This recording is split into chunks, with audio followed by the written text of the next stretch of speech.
Rob. Tony. And I'm Jeff. We're in gaming. And that's you. Hello gamers and welcome back to the Inn. I'm Rob, or Warshack, whichever one you want to call me. Go on. I'm Tony. Thank you, Tony. And today we're going to go over some of the Whispers of the Old cards that were released after I had made Whisper of the Old Cards. That's what I said. Yeah. Whispers of the Old Gods. So we're going to go over some of the cards that were released, like I was mentioning, after I had made the original card release video where we ended on, it was just Cthulhu and some of the very basic cards they released. And now that they've released, I believe there's 6 in total. Well, no, there's like 7 or 8. There's like a lot. There's like a lot. I'm just kidding. There's only, I think, 7 or 8. Anyway, so the first cards that they released after the video I had made is Stand Against Darkness. It's a 5-drop, summon 5, 1/1 Silverhand Recruits. Boy, I love Silverhand Recruits. Let me Muster tell Against Darkness. Muster Against Darkness. Stand Against Battle. However you want to phrase it. It's essentially Muster for Battle. No. It's much, much worse than Muster for Battle. Do you think so? Yeah, I really think so. Muster for Battle is a 3-drop, 3 1/1s, and you get a 1/4 weapon. And in the early game, a 3-drop, I mean, not a 3-drop, but a 1/4 weapon around turns 1 through 3 allows you to, ping off a lot of stuff. You can knock off a lot of stuff. And the recruits, I mean, the recruits can get buffed, and they ping for knife juggling. The Quartermaster's leaving us, which makes me think they're going to release more Silverhand Recruit synergy past the Quartermaster, which in my opinion, there was that one that gives them all +1 attack, right? Yes, it's a 4-drop, 2/4, and it says all of your Silverhand Recruits have +1 attack. As that is good, I don't think it warrants playing that 2/4. Even though the 2/4 is not bad, it's just, this is a 5-drop to summon 5 1/1 Silverhand Recruits. So like, it's like that Druid card that summons the Wisps. It is, but at least when, that is a really good point, Tony. But for Paladins, there's nothing on their side that allows them to buff a whole bunch of creatures at once, like Savage Roar or Bloodlust. So I was going to think if Paladins had those kind of cards, then this would make sense. Hobgoblin. Hobgoblin wouldn't even buff them, though. Yeah, no, because you actually have to summon the creature. I mean, it does say summon in it, but you actually have to play the creature, as this just makes a whole bunch of... I don't know. I don't think it'd work with Hobgoblin, though. But the thing is, classes like Druid and Shaman have the ability to make low-cost creatures and low-attack creatures have potential to do more damage with field buffing abilities. As Paladin, they don't have that. I mean, they have, like, Blessings of Might or, like, Seal. Yeah, but that's just one creature. Oh, you mean, like, Bloodlust, Force Nature. Like, Token Druid works because you're able to power the wild, not power the wild. I think it is actually called power the wild. Give everything +1/+1. Right. You have Savage Roar, you have Soul of the Forest. You have cards that allow your field to do more things than just... That make tokens worth playing. Yeah. So I don't really see Stand Against Darkness. Especially with Quartermaster leaving. Yeah, and then like I was going to mention, going against the Mage, let's say Arcane Missiles and he pings. You can kill up to 4 of these guys with 3 mana. Yeah. And that's without a Sorcerer's Apprentice on the field. Yeah, you can essentially do that for 2 mana. Yeah, so I really don't think that's that fantastic. Moving on to our next card, the Giant Sandworm. They are really trying to make late game Hunter a thing. They're really trying to make Beast Hunter or Control Hunter a thing. They've been trying, but they fucking ruined it. When I think of this guy, I think back to WoW, when you would be running through the area and you'd see the ground all rumbly. Yep. Oh, where was that? Where the fucking... BC and Hellfire Peninsula. There is that, but also in the... Where there's like a cave area. Cave of Times or whatever? Yeah, there's like a snowy area with all these guys in it. Fuck these guys, by the way. They're a bunch of bad. Silithus or whatever. Scythelus? Scythelus, yeah. Scythelus. Regardless, they're trying to make late game Hunter a thing. The card itself is honestly kind of cool. It's like Wind Fury. It makes Ram Wrangler a lot better. Getting that out of a Ram Wrangler would be pretty nice. The more high-end Hunter beasts they make, the better Ram Wrangler becomes. And Ram Wrangler, as of now, is still not, in my opinion, I actually played him in my I played him in my mid. Yeah, he works quite well. If you don't have Dr. Boom or you don't have some of the, the higher-end legendaries, you run Ram Wrangler and the guy, he'll win you a lot of games due to the RNG madness at this. Oh my gosh, getting Crush out of a Ram Wrangler is so great. But this is nice too because, I mean, it gives you a minion that can trade a lot of smaller minions. Yeah, it's basically Wind Fury if you kill a creature. Super anti-aggro. Yeah. So, I mean, maybe Control Hunter, late game Beast Hunter will become a thing. We'll have to see. But I kind of have a theory because of the Hunter power. I've explained this to Tony so many times. Hunter is their hero power literally makes it so the class has to be an aggressive class. Like, you can't give a class deal 2 damage with their hero power and it not be aggressive. When you have hero powers like Warrior, which is gain 2 armor a turn, so that's more sustain. You're able to live longer. Super fatigue. Yeah, super fatigue. And like Mage, you're able to clear off board. Or Druid, you're able to, again, you're able to hit. You get armor and hit things. Yeah, you're able to deal damage to creatures on the board, allowing you to have even more control than just your spells and creatures in your hand. But Hunter has no ability with their hero power to deal any sort of damage to any card on the field. Hey, if you have Steam Wheel Sniper, you most certainly can ping 2 There damage. you go, Steam Weedle Sniper. Where are you at? Oh, here is the Secret Eater, or the Eater of Secrets. There you go. The Secret Paladin Destroyer, which won't exist after standard hits anyway, except in Wild. So, long story short, Rob and I have actually talked about this card quite a bit. It will be fun in standard, in Wild, but standard may only see play for playing a lot of Freeze Mage. Yeah. So best case scenario, let's say you're playing, okay, since Mad Scientist is going away, you can assume that the amount of secrets or the amount of decks that play secrets or the amount of secrets within those decks is going to decrease at some point in time in the future. Unless they get some good fucking secrets. Yeah. So automatically, we know that there's going to be less secrets. We know Secret Paladin is taking a hit. So the fact that Eater of Secrets is coming out now is not really for us in standard mode. It's so that Wild mode is balanced. Yeah. Ben Brode actually made, we mentioned this before, a Twitter comment saying if Wild isn't as fun or isn't as successful as what we want it to be, and you guys aren't enjoying it, we'll keep tweaking it until it is. So I think Eater of Secrets is kind of their first tweak at Wild to make sure that you guys don't have to go against Secret Paladin and have no way to deal with it. Because as of now, the only real deck that is I wouldn't even say a direct counter, but does very well against Secret Paladin would be the Patron deck, and that's only because they're able to flood the field, and then the Patrons are able to deal with all of the 1/1 recruits, making more Patron. As we know, Secret Paladin has no field control or field clear, so therefore, dealing with a ton of Patrons isn't what it excels at. It excels at being able to build up the field very quickly, using their secrets as powerful cards that enable their cards to become even bigger. So I think Eater of Secrets is focused more on the Wild format and being able to deal with the Secret Paladin in Wild format. Oh, before I forget, something that was not mentioned in the previous video that we later learned is that for Arena players, a lot of the cards that are going to interact directly with the gods, well, specifically more Cthulhu, they have the follower effect that if you haven't seen the old video, go check that out so you know what we're talking about. Basically, there's cards that are going to buff your Cthulhu, so when he comes out, he'll deal more damage. Those cards that directly interact with Cthulhu will not be in Arena. Cthulhu will not be in Arena. I didn't read this, by the way. Tony said he found it, so I have nothing to say This was straight off of Blizzard's website. Some of these cards you will not find in Arena. Okay. Just so you know. I wanted to mention that in the video since we didn't see that. The video he's referring to when he says go watch the video, that's our first card reveal when they first announced Whispers of the Old Gods, and we went over Cthulhu and a couple of the cards that they released at that time. So it's not really another brand new card reveal. It happened a week or two ago, so don't feel like you're missing out on anything too much if you hadn't seen it. All right, so moving on to our next card, we have, I'm just going to call him Weaver. Claxy Amber Weaver. There we go. Claxy Amber Weaver. This card, when I first looked at it, well, let's discuss its stats. It's a 4-drop Druid card. It's a 4/5, and it says Battle Cry. If your Cthulhu has at least 10 attack, you gain +5 health. So interesting. It's Druid. That's very interesting that this is a Druid card. Yeah. When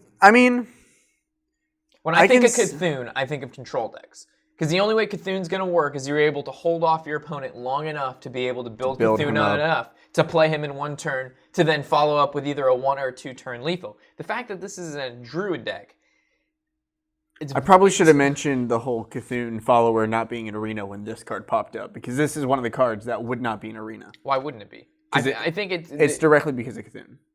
I guess. Any effects that directly deal with Cthulhu will not be in standard. They've already So any effect that targets Cthulhu or has any interaction with Cthulhu? Yeah. I didn't know that. Yeah. Okay. We can probably find that link put in there to make, or if you guys are really curious, just go to Blizzard's website about Whispers of the Gold Gods right on there. Okay. Well, so it being in Druid, I'm not sure what to think of this, to be completely honest, because It reminds me a lot of Twilight Drake. Yeah. I was going to mention Twilight Drake, but Twilight Drake is a neutral, and you can play that in a variety of different decks, whether you're playing Handlock or Reno or Dragon Priest or certain freeze mages. Certain mages that have large hands. They used to be played in Mage like That must have been a long time ago. I Yeah, haven't that seen was a long him. I've been Dragon Mage maybe, but yeah. So the fact that it's a druid, I'm not really sure what to think about this yet. It's hard to say what each card like in a broad spectrum how it's going to play and be used as and what decks it's going to fit in the most when you can't see the whole set as a whole. Right. Like once we're able to see a whole set as like the entire set, all the cards out, we're able to play with those cards, then you could come up with, results of those cards, how they're performing and what they excel in. But just off the bat, I'm not sure what to say about this card. On paper, this card looks really good. It looks like what we said about Reno? Exactly. When Reno first came out, we're like, we don't see people playing one-of decks. It's just not going to be a thing. It's just not going to happen. Now Reno Lock is like... Little did we know, tier 1 deck, Reno Jackson. Got me to Legend twice. So we were completely wrong. Yeah, so it's hard to come up and just say exactly what cards are going to, be good and bad. But Right. it seems good on paper. It's very interesting. It's in Druid, and it reminds us of Twilight Drake. Heading to our next card, we have the Ancient Shield Bearer. And the fact they called this... all right, this actually really bothered me. First, we'll go over the stats, and then we'll go over what bothered me. It's a 7-drop, 6/6. Battlecry. If your Cthulhu has at least 10 attack, gain 10 armor. So very similar Battlecry to the card we just went over. But of course, since it's a warrior, they have to deal with armor. We get 10 armor. So first of all, first thoughts, Shield Maiden. Very, very similar. Same, or actually, Shield Maiden's a 5/5, right? It's a 6-drop 5/5. So yeah. So +1/+1 for Shield Maiden, costs 1 more, deals with Cthulhu, gains double the armor. We're losing Healbot, so this actually makes sense. That a card that allows us to generate more armor. It's actually even better than Healbot, though. Gives you armor. But it's also cost 2, and it requires your Cthulhu to have +10 attack by turn 7 if you play it. So on paper, it's better. On paper, it seems better. But in actuality, Shield Bearer, like this... That looks like a Shield Maiden in the picture. Shield Bearer is a 0-drop, 0/4 taunt creature, and he's a Draenei.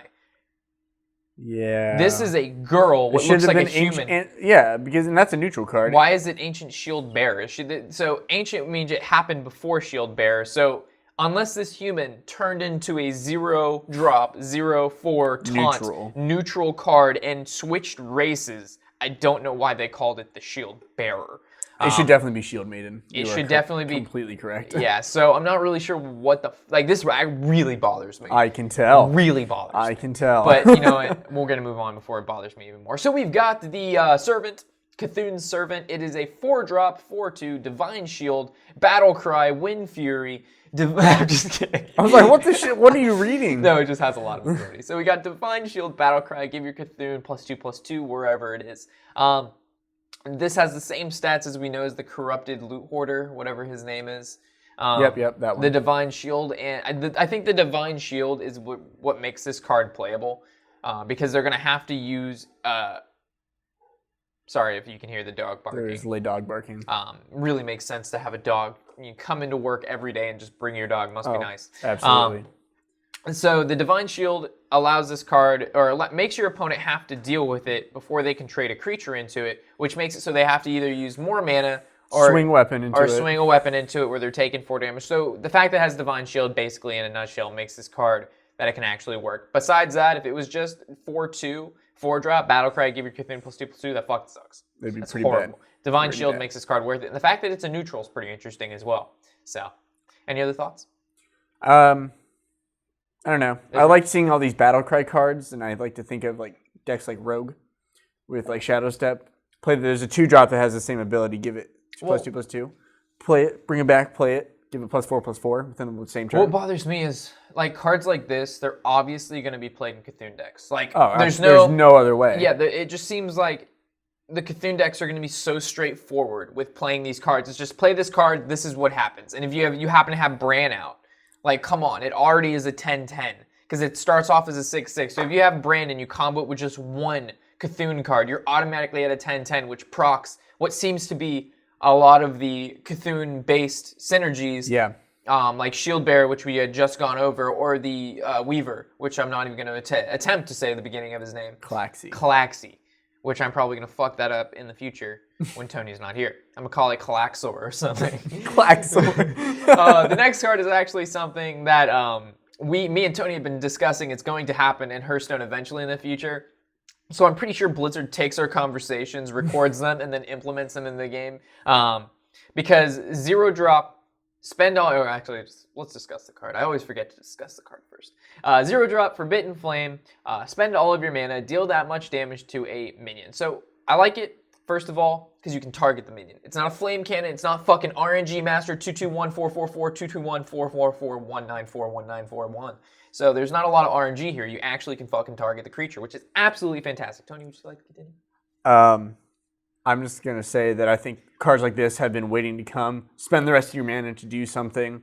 I like that a lot because I play Magic, so I'm gonna relate this to something real quick in Magic. There's a lot of cards in Magic that say Resident Sleeper. I'm just kidding. You pay a certain amount of mana, and then you pay additional mana to, let's say, do more damage. So 1 mana plus X, and deal X damage to creature or player. There's been a lot of things like that. You can use as much mana as you want, but Hearthstone doesn't have a way to say, like, choose. It's not like a bar. That it gives the card click this many mana crystals. Use that much. It gives the card the dynamic to be able to be much versatile. more. Yeah. So, like, let's say you have a 1-drop minion. He's always going to be a 1-drop minion. There's not whenever you draw him in the game, it's better to draw him obviously early on than later on because the most he can be ever is a 1-drop minion. But you draw Forbidden Flame on turn 2. It can deal 2 damage. Or if you draw it on turn 10, it can do 10 damage. So depending on when you draw this card in the game... To a creature, though. Remember, it has to be a minion. Yeah. So it's not bound by when you draw it to how much mana you have and its actual value at that time. It can fluctuate throughout the game, which is actually, I think, really cool. It adds variety. And you can play it pretty much like whenever during your turn, too. You can play a creature, say, okay,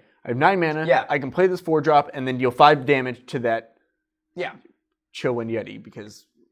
people still play that. They actually did play Chillwind Yeti. He made his return in a Druid deck, I believe, 2 weekends ago in a Druid. Why? Because Chillwind Yeti OP new meta, never before seen. Wow. So I think Forbidden Flame and cards that are going to cost 0 mana to have effects like this, maybe not deal X damage, but do X things, depending on how much mana you're willing to give up, is going to be a direction, I believe, Blizzard and Hearthstone is going to take in this next expansion. Something I've been waiting for.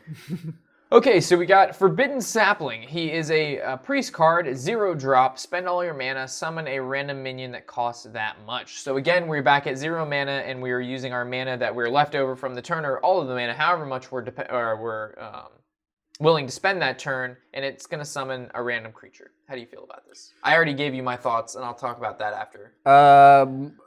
It screams RNG bullshit, but it is very versatile. And Rob actually related it a lot. Yeah, this is all right. To Unstable Portal. You can elaborate on that with specifically your thoughts. Okay, so Unstable Portal, as we know, very, very RNG bullshit based card. It's very fun, don't get me wrong. Cards like that, they make the game a lot more interesting, but not always when you wind up losing because of the RNG bullshit. Is that Matt? Who is that? I have no idea who this is. Oh my god, it's Matt. Welcome back to the inn.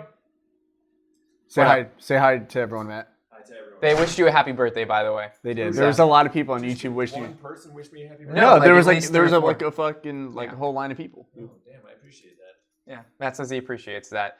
So going off of this, as we know, Unstable Portal costs... Conversation change.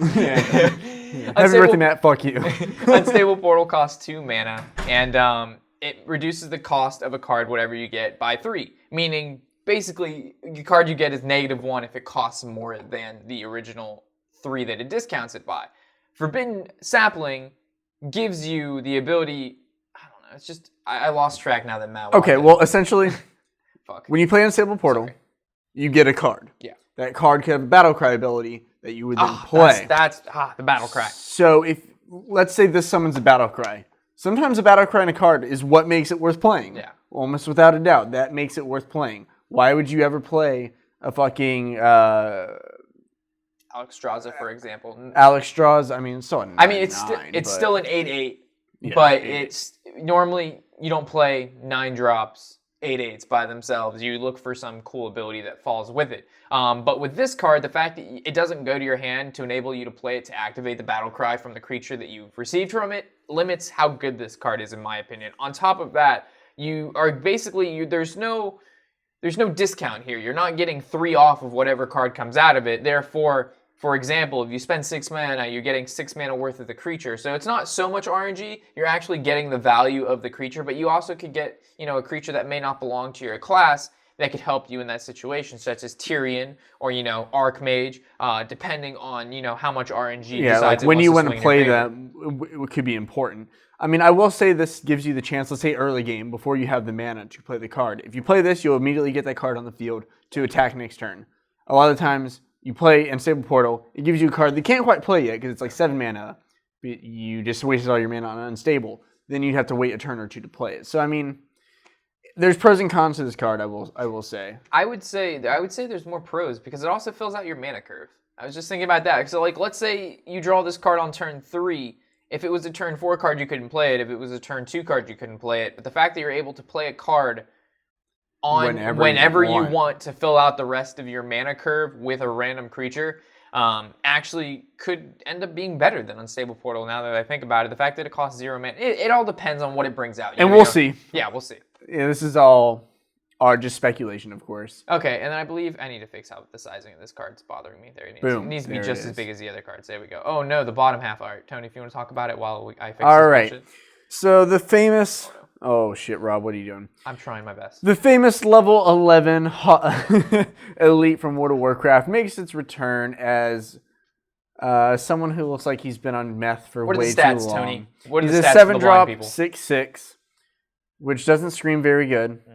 But whenever it takes damage, Reminds me of Trogzor in the stats. yes, that's true. That's true. Yeah. So almost identical to Trogzorn's stats. Its ability says whenever this minion takes damage, summon a 2/2 Null with taunt. As we know, gnolls aren't beasts. No, they have no tag. So it summons a 2/2 with taunt. Yeah. What did the original Hogger do at the end of each turn to get a taunt? Yes. So this is a corrupted version of Hogger, as you can see with the purple shit growing out of his back. He's very, very. It doesn't look like he's very happy in this Is picture. he wearing like a Scouter? Is he wearing like a Dragon Ball Z Scouter? What is He that? could in fact be wearing a Dragon Ball Z Why- Scouter. I wonder if he sees his opponent being over 9,000. Probably not. I honestly, I like the normal Hogger more than this guy. Actually, no, because the normal Hogger costs 6 and he's a 4/4, but you automatically summon. But the problem with this guy is he has to take damage to summon that 2/2 Null. He can which, get entombed, get polymorphed. yeah. Hexed. You can get dealt with before you get value. But at the same time, if your opponent has no CC to get rid of him, or they damage him, you're basically getting another 2/2. Let's say they fireball him. So you're basically getting a 7-drop, or you're basically getting an 8/8 from 7 mana, because it's going to summon that 2/2 Null with taunt. So, this is alright. This, in my opinion, there's never going to be a card as good as Dr. Boom. They've learned that that's Dr. not... Tentacles. They've learned that that's not a good idea, is to make cards like Dr. Boom. So I think this is in the right direction of cool cards. They're trying to make more balanced and fair. Yeah, neutral like this is a legendaries. cool card. It's not as good as Dr. Boom, but it might still see play. Like, I think of Elven Archer value, for example. So 8 mana, you can play this guy, and then you can Elven Archer him, making him a 6/5, but then you summon a 2/2 to protect not only You're the Elven Archer... implying that Elven Archer will make it into standard. Elven Archer value. Elven Archer value. It has its place in Arena. I'll give it that. It doesn't deserve It'll have itself in a corrupted Hogger Someone played Elven Archer during the EU qualifying for the tournament, the World Tournament. Yeah. Someone actually played it in one of the qualifying matches in EU. Elven The Archer value. guy's reaction to having that played against him was very funny. He was like, Elven Archer value. "Okay, are we done? Is that all the cards? That's all the cards. That's all the cards. That's all Cool. the cards. All right, so with that, I would like to hear your guys' opinions on what we've gone over so far. If you think we're right or wrong, and if there's something that we missed that you guys would like to leave in the comment section below, feel free to leave that. We love to read it over, and we always love to hear what you guys have to say, as we can't always cover exactly what we mean in these videos. As when Matt walked in, I completely just lost myself. So with that, Tony, is there anything else you'd like to add? Watch the EU tournament if you'd like. It should be interesting. Good players. But by the time they see this video, maybe we'll post it today. Maybe I'll do my job. We'll see. Okay. Anyway, watch the tournaments when they come up, because there's going to be new cards revealed and all that good stuff. So. And he's talking about on Twitch, by the way, guys. If you don't know what Twitch. that is, it's a live streaming platform which players can do stuff with things. Stream Yeah. live. Yeah. And there's tournaments of Hearthstone on there. So, with that said, of course, guys, I'm Rob or Warshack, whichever one you call me. And I'm Tony. And happy whatever the hell day it is. Yeah. There's nothing more Oh. than you can wait.